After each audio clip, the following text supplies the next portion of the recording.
Good morning po sa ating lahat. Magandang umaga po sa inyong lahat, mga ginigiliw, mga minamahal ng Panginoon. May pag-asa po sa Panginoon, mga ginigiliw, no? Maraming tao ngayon ang nag-celebrate, no? Marami po ang nag-celebrate kahapon ng yung pagtataas po nila ng kanilang mga palaspas na kinuha po nila, yung mga palmera na kinuha nila sa kanilang mga bakuran o sa mga halaman, no? Alam nyo, ito po ang ibabahagi ko po sa inyo, mga ginigiliw, na may kaugnayan po ito sa pagpasok, yung matagumpay na pagpasok ng ating Panginoong Hesukristo sa Jerusalem, no? Ano nga ba ang sinisimbolo ng palmera na ito na iwinawagayway ng mga Hudyo noong nung matagumpay siyang pumasok sa Jerusalem, mga ginigiliw? At napakaraming tao, no? Nung nabalitaan nila na ang Panginoong Hesukristo ay pupunta sa Jerusalem, mga ginigiliw, napakaraming tao ang sumalubong dito. Pinaghandaan talaga nila yung kanyang pagdating, mga ginigiliw. At yung kanyang pagdating, mga ginigiliw, hindi po ito aksidente na nangyari, kundi ang kanyang pagdating ay naipropesiya, nangyari po, na naisulat ito, naipropesiya po nung unang panahon na mangyayari po ito sa pagdating ng Mesaya. At yun ang kadahilanan kung bakit nagkakatipon ang napakaraming tao, mga ginigiliw, no, para salubungin ang ating Panginoong Hesukristo, na dala-dala po nila ang kanilang mga balabal at ang mga palmera na kinuha nila nung siya ay dumating, ang ating Panginoong Hesukristo, na papasok sa Jerusalem, mga ginigiliw.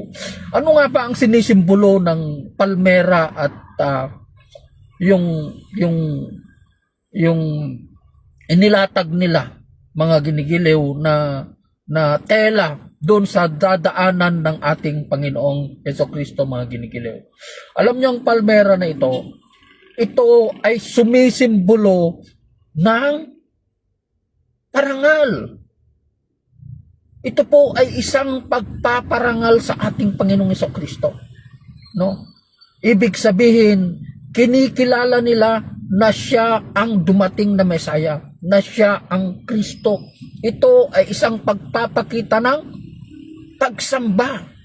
Ito ay pagpapakita ng pananampalataya sa ating Panginoong Hesukristo, mga ginigiliw. Kahit ang ginawa nila nung siya ay dumaan, inilatag nilang kanilang balabal at iwinagayway nila ang palmera bilang simbolo ng kanilang parangal at pagsamba sa ating Panginoong Hesukristo, mga ginigiliw, no? Alam nyo, sa atin ngayon, no, supposed to be ang pagwawagayway ng palmera, 7 araw pong gagawin yon. 7 araw, hindi lang isang araw, no?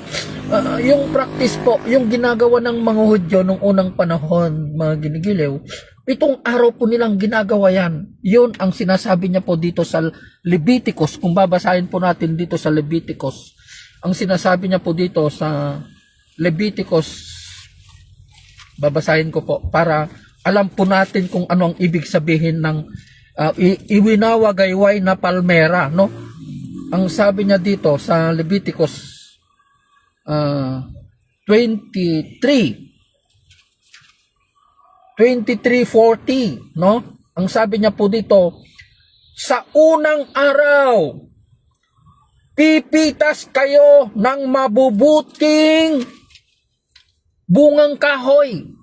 Pipitas kayo ng mabubuting bungang kahoy, sabi niya. So, hindi lang palmera, yung mga bungang kahoy. Diba? Mga sanga ng palmera, sabi niya. at mayayabong na sanga ng kahoy sa tabing ilog. 7 araw kayong magdiriwang bilang parangal kay Yahweh na inyong Diyos. So yung nangyari na ito na ginawa ng mga tao, mga ginigiliw, nung nabalita nila napapasok ang ating Panginoong Hesukristo sa Jerusalem, ang mga tao ay nagkakatipon. Pumitas sila ng mga palmera at ng mga bungang kahoy, mga ginigiliw. Pinaghandaan po nila ang pagdating ng ating Panginoong Hesukristo, mga ginigiliw, na sinabi ko po kanina na hindi po ito aksidente ng nangyari. Naitala po ito, naipropesiya na mangyayari po ito. Bakit sila nagkakatipon? Bakit nila pinaghandaan ang pagdating ng Panginoong Hesukristo? Dahil sa mga himalang ginawa niya. Binuhay niya ang isang taong nabubulok. Binuhay niya yung naagnas na tao na si Lazarus. Yun yung mga himala na ginawa niya. Ibig sabihin, ang nakakagawa lamang nito ay walang iba kundi ang Diyos. Pinakain niya ang mahigit 5,000 tao. Gumaling ang mga may sakit. Gumaling ang mga may ketong. Diba?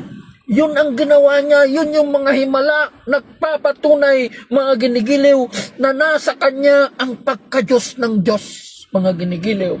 Kaya yun ang dahilan kung bakit nagkakatipon ng mga tao, mga ginigiliw, upang salubungin nila ang ating Panginoong Hesukristo. Inilatag nilang kanilang balabal sa kanyang dadaanan bilang papuri at pagsamba sa ating Panginoong Hesukristo, mga ginigiliw. Walang silbi yung winawagayway natin na palmera, mga ginigiliw, kung hindi naman natin sinusunod. Hindi naman natin pinaparangalan ang ating Panginoong Hesukristo. Ang mga palmera na ito ay simbolo lamang, mga ginigiliw. Simbolo lamang ng parangal natin, pagsamba natin sa ating Panginoong Hesukristo. Alam nyo, sa totoo lang, ang tunay na pagsamba sa ating Panginoong Hesukristo, ano ba ang tunay na pagsamba, mga ginigiliw? Sasambahin natin ang ating Panginoong Hesukristo sa pamamagitan ng Espiritu at katotohanan. Sa pamamagitan ng ating pananampalataya. Diba? Yun ang tunay na pagsamba, yung ialay natin, yung ating sarili, mga ginigiliw. No? Opo, ialay natin ang ating sarili para sa Panginoon. Offer your body as a living sacrifice.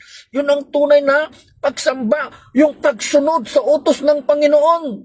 Obedience to the living word. Yun ang ibig sabihin. Mga ginigiliw, winawagayway mo yung palmera pero hindi mo naman sinusunod yung kautusan ng ating Panginoon. Hindi naman tayo sumusunod sa kanyang kalooban. Walang silbi kahit araw-araw mo pang winawagayway yung palmera na yan. Pero hindi mo naman sinasambang ating Panginoong Hesukristo sa pamamagitan ng Espiritu at katotohanan. Walang silbi ang ginagawa natin na palmera na yan. Yung palmera na yan ay sumisimbolo ng parangal natin at pagsamba natin sa ating Panginoon, mga ginigiliw. Inuulit ko po na ang tunay na pagsamba, mga ginigiliw, ay ialay natin ang ating sarili bilang sakripisyo, mga ginigiliw. Living sacrifice. Offer your body as a living sacrifice. Ano pa, mga ginigiliw? Pagsunod. Obedience to the living word of God. Pagsunod natin sa kanyang salita. Iyon ang ibig sabihin ng pagsamba, mga ginigiliw. Alam nyo, sa totoo lang, paano kung yung kinuha mo na palmera, no, may tanim ka na kahoy, bungang kahoy, o nyog na lang, sabihin natin na nyog sa bakuran mo, kinuha mo yung pinakamainam na dahon ng palmera ng nyog na yon, ang ginigiliw, pinutol mo, tapos namatay, sayang, namunga pa yun ng marami, diba? Sayang yung pinutol mo na palmera, diba? Paano kung namatay yung pinutol mo na bungang kahoy, diba? Namatay, Di sayang. Ang sumisimbolo lamang yan sa pagsamba natin, mga ginigiliw. Diba? Nagwawagayway ka ng palmera pero hindi ka naman sumusunod sa kanyang salita. Walang silbi yung pagwawagayway natin ng palmera na yan. Mga ginigiliw, kung hindi naman natin sinusunod ang buhay na salita ng Panginoon, mga ginigiliw. Shout out po kay Ading Rex Pinson at Bincola. Thank you for watching. My senior, Master Teddy Malana. Magandang umaga po sa inyo at sa lahat po ng patuloy na tumatangkilik sa gawain na ito ng Panginoon, mga ginigiliw. So yun po, mga ginigiliw, no? Yun po ang ibig sabihin ng palmera na yan at yung balabal na inilatag nila sa daanan ng ating Panginoon. Ito ay isang parangal, mga ginigiliw. Pero in today's context, sa panahon natin ngayon, iyan ay symbolical. Oo, symbolical po yun. Paano natin paparangalan ng Panginoon? Paano ba natin siya paparangalan? Sa pamamagitan ng pagsunod natin sa kanyang buhay na salita. Kaya inuulit ko po, wag na po nating sirain yung mga pananim natin na palmera, yung nyug, baka mamatay yan, sayang. Sayang po. Sir Mar Montenegro, good morning po. Shout out po sa inyo. Magandang umaga po. Oh, sayang po pag naputol natin yan, baka mamatay pa. Wala nang aakyatin nung yung mga anak pagdating ng panahon. So ang pinaka-importante, sundin natin ang salita ng Panginoon. Yun ang palmera na sinasabi. Yun ang palmera. Yung pagsunod sa utos ng Panginoon. Yung mahalin natin ang ating kapwa. Diba? Opo, mahalin natin ang ating mga kaaway. Sumampalataya tayo sa ating Panginoong Hesukristo. Ialay natin ang ating sarili, no? As a living sacrifice. Ibig sabihin, mamuhay tayo ng katuwiran, mga ginigiliw, no? Yun po.